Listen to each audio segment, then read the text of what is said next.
49ers 24. I'm going to keep this simple. That was a bad team loss for the 49ers. By that, I mean that was the kind of game that bad teams lose. Complete defensive and special teams failures for the 49ers. They blew a 14-point third quarter lead, and then they blew a 10-point fourth quarter lead. And this was not the Super Bowl champion Rams from the 2021 season. This was a Rams team that was beleaguered, that couldn't do anything offensively early in this football game, that had the worst offensive line that we've seen in a while through 2 weeks entering this game, and personnel-wise, it wasn't much better. But the 49ers gave this 0-2 Rams team coming into the game life by not being ready for a fake punt. And then defensively, San Francisco, you can't convince me that they have a good defense yet. We were talking about it last week when they gave up all those third down conversions to the Minnesota Vikings. Well, today, they were giving up big play after big play down the stretch to a Rams offense without Puka Nacua and Cooper Kupp behind that terrible offensive line. Arizona had no trouble pressuring Matt Stafford last week, and the 49ers just couldn't cover today, whether it was Isaac Yiadom or if it was Charvarius Ward, who was in and out of the game there in the second half. I know he was questionable on the injury reports. I've got to wonder if Charvarius is fully healthy, but the secondary for the 49ers just has not been good, and the special teams has been especially atrocious.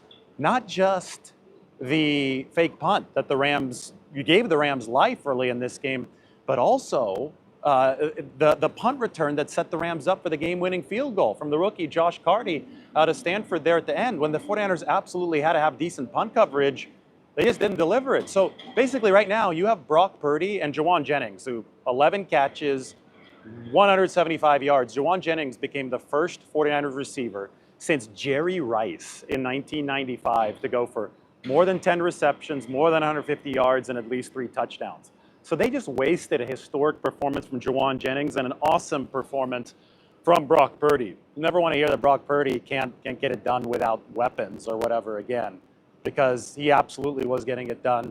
The game plan was supposed to go through Brandon Ayuk. That was very clear at the start. They were double teaming Brandon Ayuk. Purdy pivoted off beautifully. Jennings turned into a monster. What a deal the 49ers have with him. But you waste that. You waste Jauan Jennings coming into this stadium and delivering at a level that the 49ers haven't seen since Jerry Rice at the receiver position, because you can't cover a punt, because you can't play the second or third down defense against Matt Stafford. They couldn't even slow down the Rams' run game in this game. I mean, I guess they could slow it down, but they couldn't stop it. You're not going to be a great defense unless you can snuff out the run. And the Rams were consistently 4 yards a carry, 4 yards a carry, 4 yards a carry. They gave Stafford a platform that I don't think he had over the first 2 weeks of the season, not even against the Lions in that close overtime game in week 1. So just brutal from the 49ers. I know a lot of people are going to be complaining about Ronnie Bell. Only reason Ronnie Bell is playing in this football game is because the 49ers were down Deebo Samuel. They're down Christian McCaffrey. They're down George Kittle. So I know that Purdy threw a good pass should have put the game away. Bell should have caught down the stretch of this football game. And I know Bell didn't catch it, but I put way more blame on a defense that can't stop an previously inept Rams offense and a special teams unit that can't do anything right. Put a lot more blame on those two phases of the game than I do on a fourth or fifth string receiver in Ronnie Bell who couldn't catch the ball. I tend to think that we should put a bigger spotlight on how good Jauan Jennings was. Again, 11 for 175. He was awesome. If you want silver lining moving forward for the 49ers, they get Deebo Samuel back. Then Jennings plays in that Bell role, that third receiver role. And I don't think that Jauan Jennings drops that deeper pass from Brock Purdy, who, by the way, Purdy was awesome today. Diving for that first down, scrambling behind the line of scrimmage, accuracy downfield. You knew from the very start when he hit Jennings in the seam that Purdy was on. I told you guys that he played well last week too, but he didn't get nearly enough defensive support from the 49ers.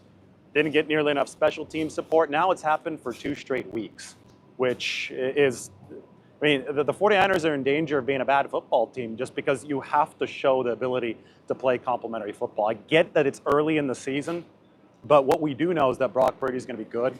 We know that he's an MVP type of player, right? He was an MVP finalist last year. What you saw today was awesome, despite the fact they're missing offensive weapons. But if they can't deliver in the other phases of the game, they can't deliver credible complementary football, right? You've got to hold serve on special teams, and then you have to be able to stop somebody, especially a team that isn't good offensively. They got dominated by the Cardinals last week on the defensive side. So, you know, they snuffed out the Rams early. This game was playing out exactly how it should have because the Rams couldn't block up front. 49ers were all over it. What happened did not reflect well on Nick Sorensen's ability to adjust in this game. Sean McVay was able to firmly outcoach Nick Sorensen.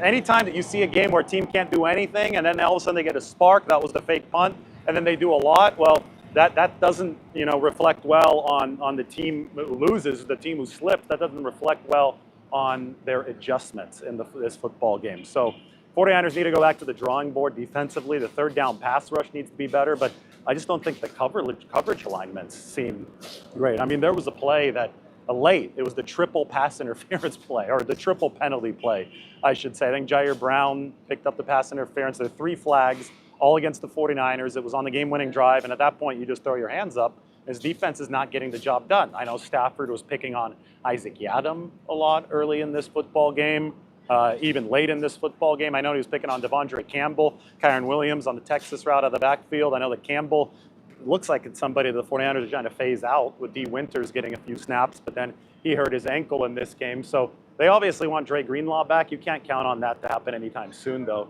He's coming off an Achilles. They supposedly have the best talent at the cornerback room that they've had, but it really hasn't shown yet because I think that Charvarius Ward is probably dealing with something. So he hasn't been great so far in this season. And then, of course, Talanoa Hufanga, this was his first game back. He got a tackle on snap 1, but he's trying to play into things.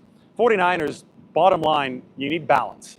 You need preferably a top 5 defense and a top 5 offense. They very much have the ability to be a top 5 offense this year because Brock Purdy's an MVP caliber player. Jauan Jennings, great talent. The 49ers have, there have loads of talent on offense. They were able to look good in this game offensively despite the fact that they're missing so many guys. So that shouldn't be an issue as long as they could work into health. But what is an issue is the defense for this team and the special teams for this team. Last year, the defense slipped to number 10, so it was the number 1 offense and the number 10 defense. That wasn't good enough for the 49ers. They went far, but they didn't go all the way.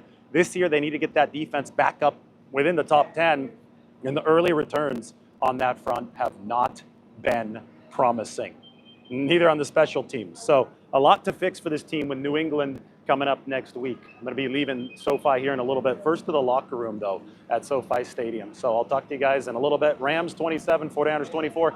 Inexcusable from the 49ers defense and the special teams as they blow this game late.